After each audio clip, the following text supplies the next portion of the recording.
Hi everyone. So once again, welcome you all on Law Vita. Here, this is Aradhya Gupta, and today in this video we are going to discuss revenue divisions, राजस्व विभाग in UP Revenue Code 2006. किस तरीके से जो हमारा state of Uttar प्रदेश है उसमें किस तरीके से रेवेन्यू डिविजन्स हैं, ठीक है, किस तरीके से स्टेट विभाजित है रेवेन्यू एरियाज़ में, हम लोग वही पढ़ेंगे आज। सेक्शन 5 और सेक्शन 6 जो है यूपी रेवेन्यू कोड का, वो बेसिकली इस टॉपिक के साथ डील करता है। देखते हैं सेक्शन 5 क्या कहता है। It states division of state into revenue areas, किस तरीके से जो स्टेट है वो रेवेन्यू एरियाज़ में डिवाइडेड है। So first of all there is a state of Uttar Pradesh that is divided into certain revenue areas called divisions. जो स्टेट है वो कुछ सर्टेन रेवेन्यू एरियाज़ में डिवाइडेड है जिसको हम लोग डिविजन्स बोलते हैं, ठीक है। फर्स्ट से this is state of Uttar Pradesh and this is divided into certain divisions, उसको हम डिविजन्स बोलते हैं और हिंदी में हम बोलते हैं उसको मंडल। तो मैं आपको बता दूं हमारा उत्तर प्रदेश जो है उसमें टोटल 18 डिविजन्स हैं, देयर आर 18 मंडल, ठीक है। ये जो मंडल होते हैं, ये जो डिविजन्स होते हैं, ये फर्दर डिवाइड होते हैं इनटू 2 और more district.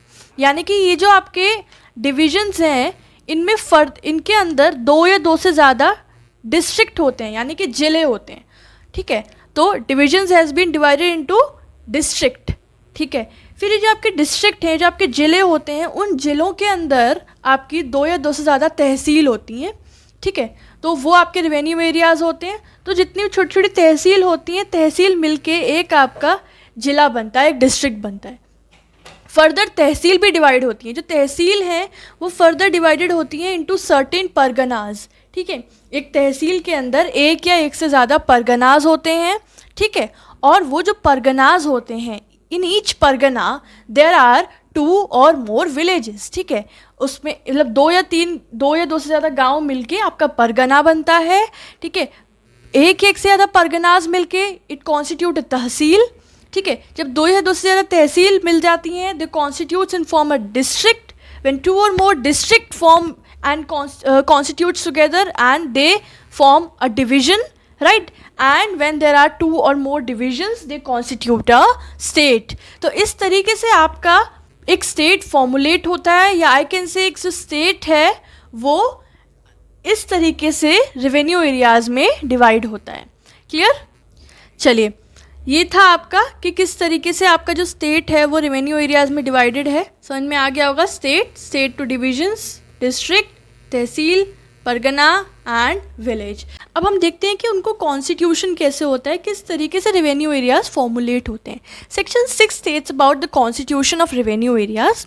So here it is stating that state government में स्पेसिफाई।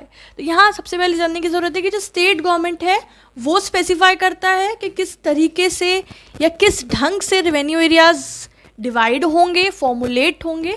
सो स्टेट गवर्नमेंट में specified district which constitute division. State government specify करेगा कि कौन कौन से डिस्ट्रिक्ट मिल के एक डिवीजन फॉर्मुलेट करेंगे, ठीक है। कौन कौन से डिस्ट्रिक्ट मिल के एक डिवीजन बनेगा, कौन कौन से तहसील मिलके एक डिस्ट्रिक्ट बनेगा, और कौन कौन से विलेजेस कॉन्स्टिट्यूट करके एक तहसील बनेगा। या आई कैन से कि एक डिवीजन के अंदर कौन कौन से डिस्ट्रिक्ट आएंगे, एक मंडल में कौन कौन से ज़िले आएंगे, ये स्टेट गवर्नमेंट बताता है।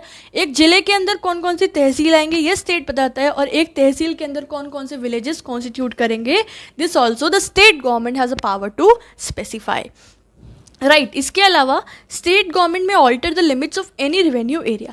जितने भी रेवेन्यू एरियाज स्टेट गवर्नमेंट ने बनाए हैं उनके पास पावर्स हैं कि उन रेवेन्यू एरियाज़ की लिमिट्स को वो ऑल्टर भी कर सकते हैं, उनको चेंज भी कर सकते हैं। कैसे?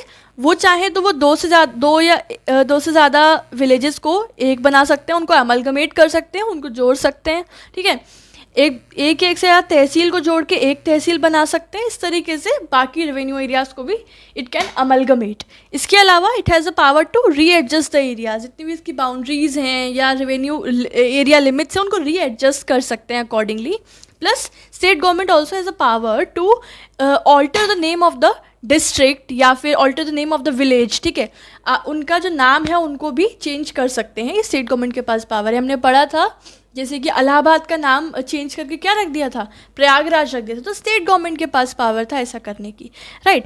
State government shall publish such proposals for inviting the objections, और जो भी चेंजेस स्टेट गवर्नमेंट कर रही है उन रेवेन्यू एरियाज़ के अंदर, ऑल दीज चेंजेस, उनको क्या करना है स्टेट गवर्नमेंट को, उन सारे ही अपने ऑल्टरेशंस के जो भी ऑर्डर्स हैं, जो भी डिसीजंस हैं, उनको पब्लिश करना है इन द ऑफिशियल गजेट, ठीक है। जो भी ऑफिशियल गजेट है उसमें पब्लिश करना है। क्यों करना है?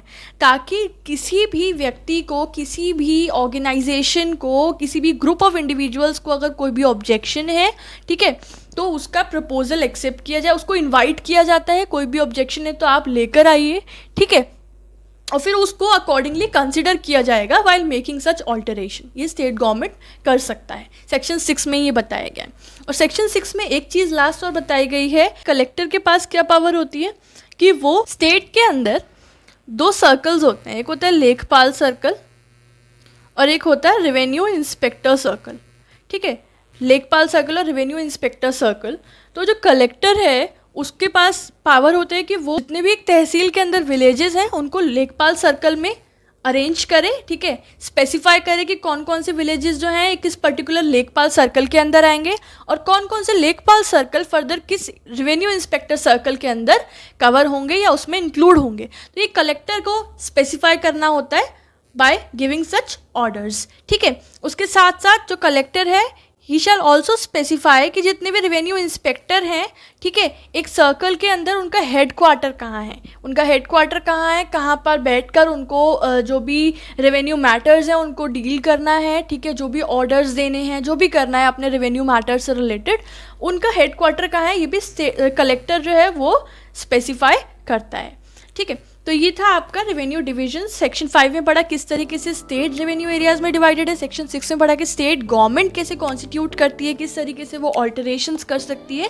Plus we also came to know the power of the collector, ठीक है। This was it for this video. Revenue divisions cover हो गया, नेक्स्ट वीडियो में रेवेन्यू बोर्ड कवर करेंगे, रेवेन्यू ऑफिसर्स, रेवेन्यू कोर्ट, ठीक है। So just stay tuned for more such videos. I will meet you with the next video with the next legal content. Till then take care.